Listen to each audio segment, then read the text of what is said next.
Alright, what's up guys? My name is Zack, and today I am driving a 2024 GMC Acadia Elevation. Up front is a 2.5 liter turbocharged inline 4, and down below is an 8-speed automatic transmission. Now I am super excited to be driving this Acadia because it is completely new for the 2024 model year. I think it's a very, very handsome vehicle now. It has some great features, and we have plenty to talk about, which I'm excited to share with you. But if you would like to submit your own vehicle and have it reviewed here on the channel, you can head on over to my website, zackpradel.com/submit. I'd also like to thank Napleton GMC in Schaumburg for letting me borrow this Acadia. We'll talk more about them towards the end of the video, but if you'd like to browse their inventory, you can do so down below. But let's get back to that 2.5 liter turbocharged inline 4. Well, it is the only engine offered here in the Acadia, no matter the trim level. So even if you go up to the great AT4,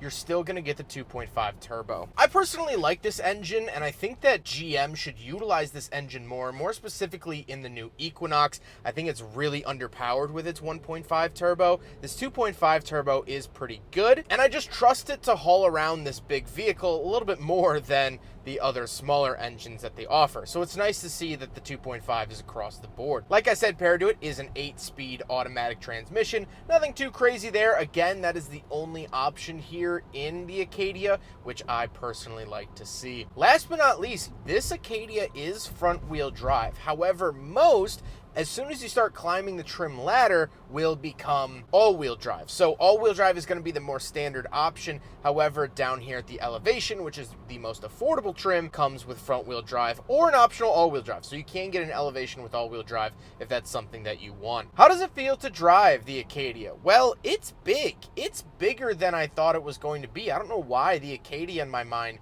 has always been somewhat smaller, but this is actually a little bit bigger of a vehicle, and I like that. Visibility is good, steering is fine, throttle response is fine. It's not anything really groundbreaking or industry defying, but it's a good driving experience and I'm having fun with it. With that stuff out of the way, let's talk about the interior. Well, in front of me, I have a completely digital dashboard. I like this. GM is doing this for most of their vehicles, and I think GMC has the nicer layout, a little bit fewer colors that looks a little bit classier, and I really like that. And of course, you can change it around quite a bit. Also featuring the Google Assistant, so you can put your Google Maps right onto your gauge cluster, which I think is a fantastic option here. On the steering wheel, on the left, we have our cruise control options as well as the low. This will actually put us into low gear. Very interesting there. And off to the right, we have our music, voice commands, heated steering wheel, and pages icon. Off to the left, we have a climate control vent, our mode button, as well as our auto start stop on and off, and gauge dimmer switch and power parking brake. That mode is for our drive mode, so we have snow and ice,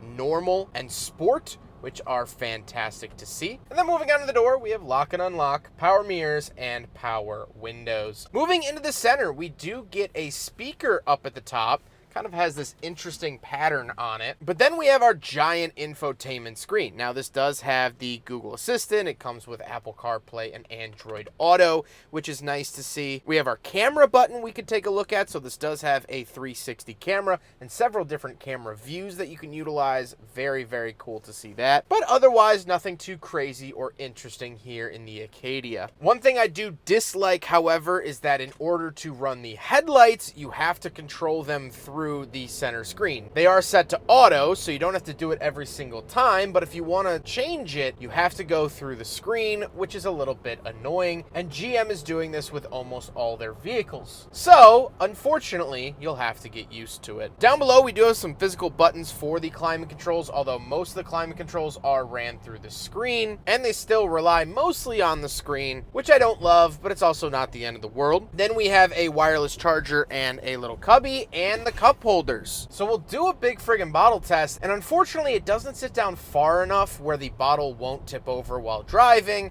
So although these cup holders are very good size and will fit every other bottle, the big friggin' bottle is just a touch too big for the Acadia. Then we do get a center console with absolutely nothing in it, and we'll talk about the seats. The seats are power, heated, and memory, and they are pretty comfortable. You know, they're not groundbreaking just like the driving experience. Pretty standard for a 3-row SUV in today's market, but they hold me in the car. I haven't been complaining about any back issues or cramping, so I guess that's a good sign. However, speaking of seats, we do have 2 more rows of seating. So let's go do a back seat review. All right, so we're in the second row of the brand new GMC Acadia, and a couple of things to note. First of all, sitting up, I'm 5'11", not a small guy.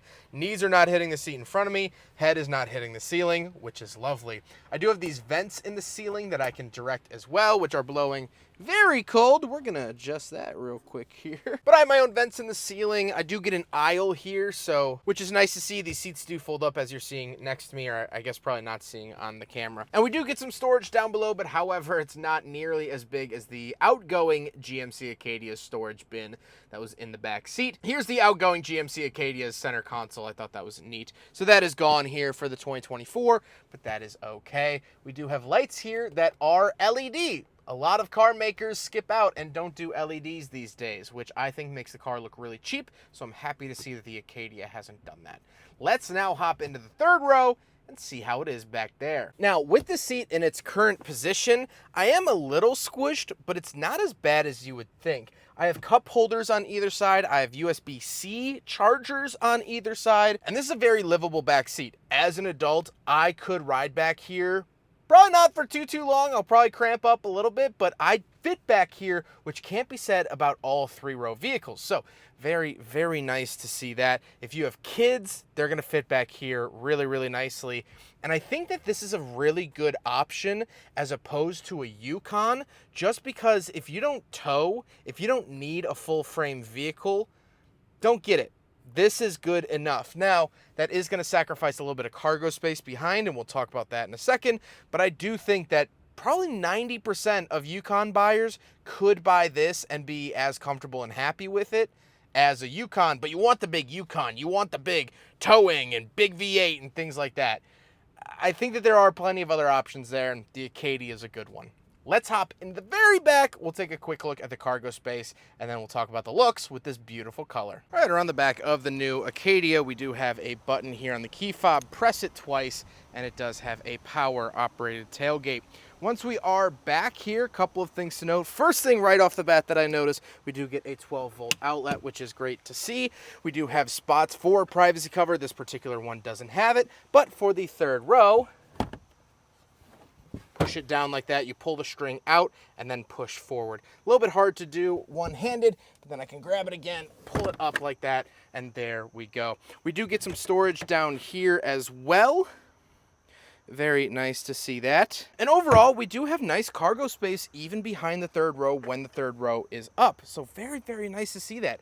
Again, like I was saying in the back seat, I think if you're cross-shopping this with a Yukon, I think this would still work very, very well for your family without having to go not only with the price increase, but the size increase up to the Yukon. So very nice. We do have a button right here, power-operated tailgate, power down like that. Not the fastest thing in the world, but I've also seen slower, so it's pretty good. Now we gotta talk about the looks. And first of all, the Acadia has been freshly redesigned for the 2024 model year, and I think it looks great. I love the fact that GM is sort of going back to this rugged look that they were known for in the 80s. I'm not saying it's a square body, but it does have a little bit more angles, a little bit more tough look to it, even down here in the elevation trim, which is very nice to see. And also, you gotta talk about this wonderful paint color. This is crystal metallic, and I love it. It's almost a purple pinkish, and I love it. GM has always had very good colors, and this is just another example of that. I think it's a truly fantastic color, and that's why I chose this.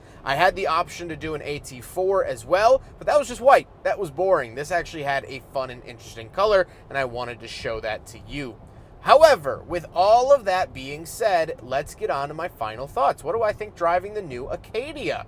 Well, it's been a very positive experience. There are a few little things that I dislike, mainly with the screen in the center, with the touch climate controls, and requiring the screen in order to turn your headlights manually on. However, I think there are plenty of positives. I like the 2.5 turbo and 8-speed automatic. It does not get a CVT like the Traverse does in front-wheel drive. The color's great, exterior looks great, and it has a decent amount of room for you and your family. However, I do want to talk about the name a little bit, because that's what actually really drew me to this car.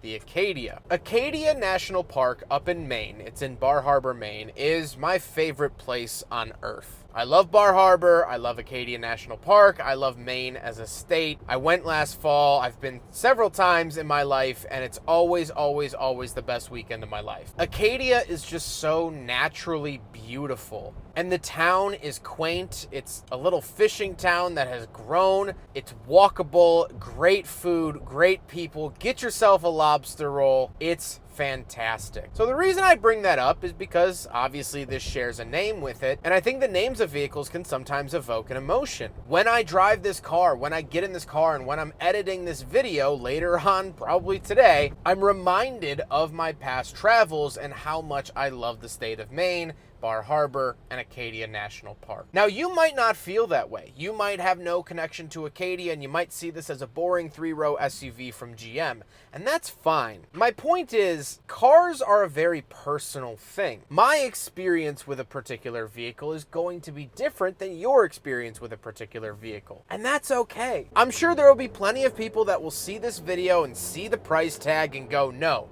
I would never do that. And that's fine. That's your opinion. I respect it, and I'm happy that you have it. But then there's other people like me that are going to see that name and be reminded of that. Or maybe you had an aunt or uncle that had an Acadia, and they would pick you up every weekend. Maybe you had a cousin that had an Acadia, and they were cool because they were the older cousin, and they got their license 5 years before you did, and they would come pick you up in an Acadia and take you downtown. It was so cool because your parents weren't there, but you were moving in a car. That's a special experience as a kid. Whatever it might be, I hope that in these videos I can show you the cars, and I hope that you formulate your own opinion. Maybe you don't align with me, maybe you don't agree with me, and that's fine. But I want you to know what you're getting yourself into and what you're looking at. And so today we looked at and took a deep dive into the new GMC Acadia. I am a big fan, but it's okay if you're not. I hope you guys enjoyed the video. Huge thank you to Napleton GMC in Schaumburg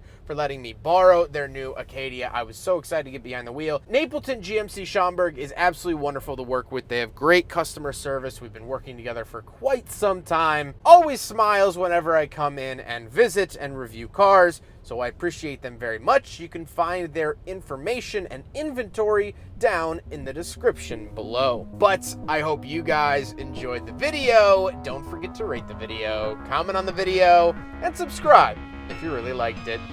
Take care, guys.